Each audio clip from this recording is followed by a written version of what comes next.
Basically कोई भी जो पार्टी है ना, ये बगैर फंडिंग के तो नहीं चल सकती ना पार्टी कोई भी। हर लतीफ़ खोसा साहब ने जो सबका गवर्नर पंजाब है और मौजूदा पीपल्स पार्टी के जनरल सेक्रेटरी हैं, उन्होंने कहा जी उसामा बिन लादेन से फंडिंग होती थी नवाज शरीफ को, तो अवामी लीग के साथ ये काम हुआ था। फिर नतीजा सबके सामने के सकूते ढाका तक ये बात जा पहुंची थी। तो जब भी जमातों पे पाबंदियां लगी हैं ना, या तो वो नाम चेंज कर लेती हैं अपना और नए सिरे से वही जमात आ जाती है, बंदे वही सारे होते हैं। वालेकुम, क्या हाल है दोस्तों। मेरा नाम है मोहम्मद ताहिर और आप देख रहे हैं मेरा यूट्यूब चैनल MTM TV।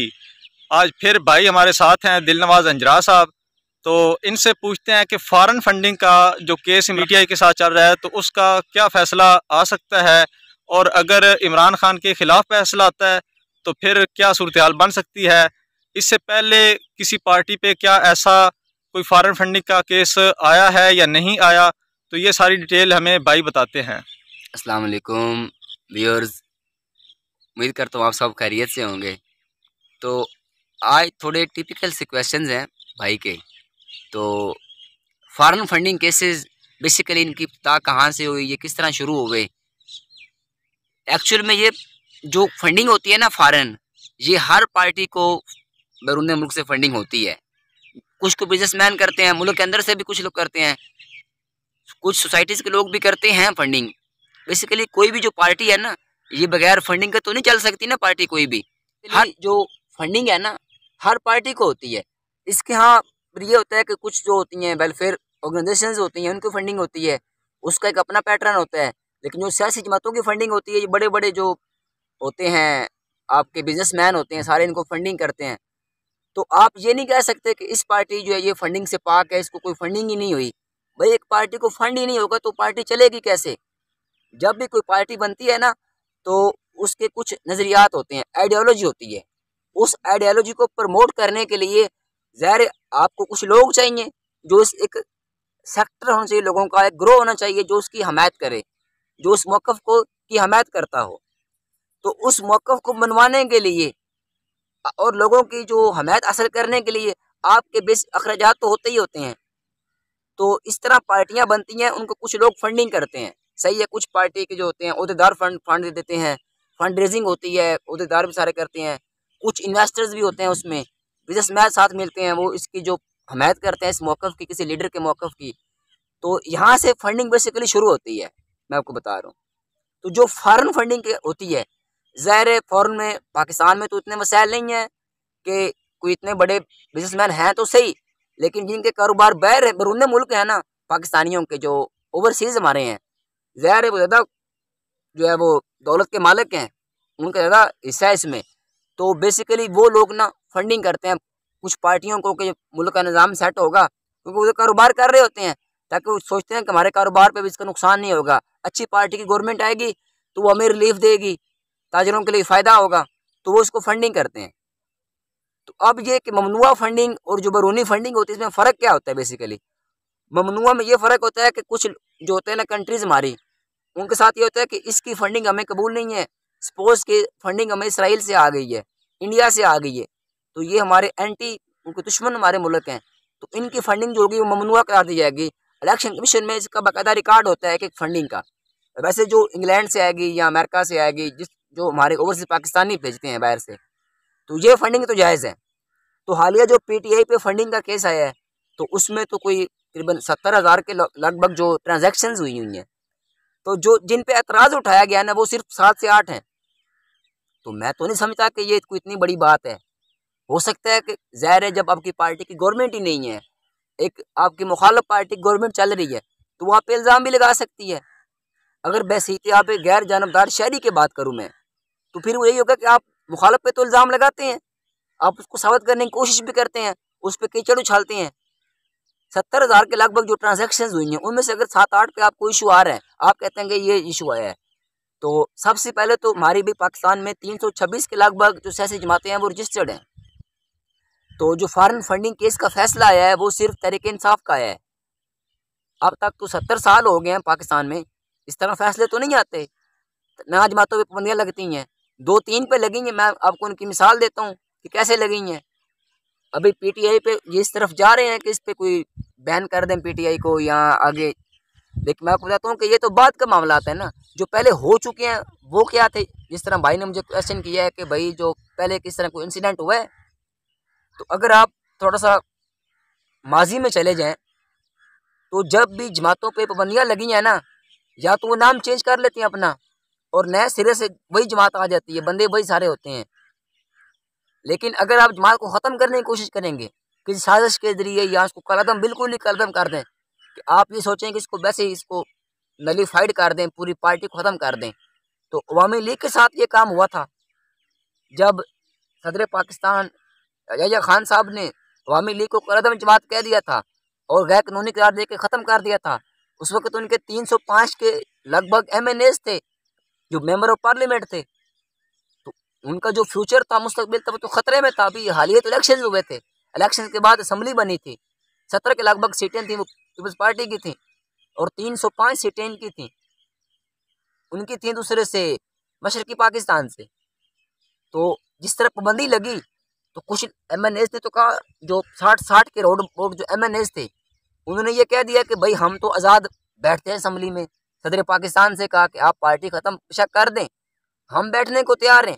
लेकिन जो अक्सरियत थी, क्योंकि वो मुजीबुर रहमान के साथ थी, तो वो मुजीबुर रहमान के मौक़िफ़ को मानती रही। असम्बलियों के बाइकाट हुए, जमात ख़त्म होगी, इंतशार की तरफ बात चली गई। फिर नतीजा सबके सामने के सकूते ढाका तक ये बात जा पहुँची थी। वो भी एक पार्टी थी, एक सियासी पार्टी थी, बड़ी पार्टी थी, उसको ख़त्म किया जाने लगा था। लेकिन आप फिर देख लें उसके क्या नतीजे निकले। हाल ही में भी 1.5 साल हुआ होगा, तहरीक लब्बैक पे भी कलदम करा दिया गया था। उसके आपने रिजल्ट्स देखेंगे, क्या रिजल्ट्स निकले हैं। साद रिजवी को गिरफ्तार किया जाता है और साथ ही जनाब मुल्क पूरे में हिजानी कैफियत बन जाती है, एक इनकलाबी सूरत हाल बन जाती है, शटर डाउन हो जाते हैं, हड़तालें शुरू हो जाती हैं जनाब, जलाओ घेराव शुरू हो जाता है। और कुछ कारकुनों ने तो पुलिस वालों को भी उधर मारा पीटा था। और साथ में जो गवर्नमेंट ने कह दिया, हालिया गवर्नमेंट जो पहले थी इससे तहरीक इंसाफ की, उन्होंने कह दिया कि ये पार्टी कलदम करा देनी चाहिए। तो फिर ये सिलसिला फिर दोबारा से शुरू हो गया और बात फिर डायलॉग पे आ गई। फिर डायलॉग हुए और पाबंदी ख़त्म की गई, इलेक्शन लड़ने दिया गया और फिर जाके मामला सेट हुए। तो बेसिकली जो भी सियासी जमात होती है, ये कोई NGO तो है नहीं छोटी सी, जो एक सोसाइटी, छोटी सी सोसाइटी में होगी, गांव में होगी, एक मोहल्ले में होगी, टाउन में होगी या जूनियर काउंसिल में होगी। एक जो सियासी जमात होती है वो तो पूरे मुल्क में होती है। और फिर तहरीक इंसाफ ने तो 1,76,00,000 वोट लिए हैं और उनके 155 MNAs हैं और लगभग उनकी 4 सूबों में गवर्नमेंट भी है। तो आप ये कह दें कि पूरी पार्टी को ख़त्म कर देंगे हम, तो ये तो फिर एक हमाकत है बहुत बड़ी, जो अपने पूरे मुल्क के साथ कर रहे हैं। आप अवाम के साथ कर रहे हैं, आप अवाम के मैंडेट का एहतराम नहीं कर रहे। ये कोई अवाम के मैंडेट का एहतराम नहीं है कि 155 MNAs हैं इस पार्टी के, 4 सूबों में गवर्नमेंट है, एक में कोलिशन है बलूचिस्तान में, और आप ये कह रहे हैं कि ये जमात ही ख़त्म कर देनी चाहिए। गैर कानूनी जमात है, फॉरेन फंडिंग फैसला आ गया है जो इलेक्शन कमीशन ने दिया। बेसिकली अभी अदालतों से साबित तो नहीं हुआ, अदालत को ये इख्तियार है कि वो इस फैसले को कलदम करार दे, ख़त्म कर दे, बात ही ख़त्म हो जाए, जो कि लग भी रहा है कि ऐसा ही होगा। क्योंकि इससे तो मुल्क में एक हिजानी सूरत हाल बन जानी है। अगर खुदा ना खास्ता फैसला PTI के खिलाफ आता है, तो 4 सूबों की जो गवर्नमेंट है, चीफ मिनिस्टर्स हैं, एक प्राइम मिनिस्टर आल कश्मीर हैं, कुर्सियाँ तो उनकी उलट गई। जब पार्टी की गवर्नमेंट ही ना रही, पार्टी ख़त्म होगी, तो क्या होगा। आप इस सूरत हाल के मुतहम्मल नहीं हो सकते, आपको रास्ता निकालना पड़ेगा। किसका? पुरअमन रास्ता। बात वही आनी है आपके टेबल पे। फिर मैं आपको बता रहा हूँ, पुरअमन रास्ते निकलते हैं। इलेक्शन कमीशन का जो रोल है, जब बड़ी पार्टी आपको कह रही सबसे बड़ी पार्टी कि हमें इस पे एतराज़ है, जिसका रोल जो है ये अब न्यूट्रल नहीं रहा इलेक्शन कमीशन का, तो फिर भी आप इलेक्शन कमीशन वाले इनके खिलाफ बयान दे रहे हैं, PTI के खिलाफ बयान दे रहे हैं, मुसलसल लटाई का मुजाहरा कर रहे हैं, तो फिर ये आप अवाम में नहीं आ सकते। आप अवाम तो फिर आपको नहीं छोड़ेगी ना। आप अवाम के मैंडेट का एहतराम नहीं करेंगे, वोटों का एहतराम नहीं करेंगे, तो फिर आप पे तो फिर बड़ी खतरनाक सूरत बन सकती है इलेक्शन कमीशन की, इनके बाहर घेराव हो सकते हैं। तो खुदारा इस सूरत हाल से बचें, कोई न्यूट्रल सा बंदा लगा दें। आप जो चीफ इलेक्शन कमिश्नर है, हमारी बदकिस्मती से गवर्नमेंट भी कोई स्टेप नहीं ले रही आगे, बल्कि वो तो पूरी पार्टी ख़त्म करने के चक्कर में लगे हुए हैं, जबकि ऐसा होना मुमकिन नहीं है। ये दीवाने का ख्वाब है।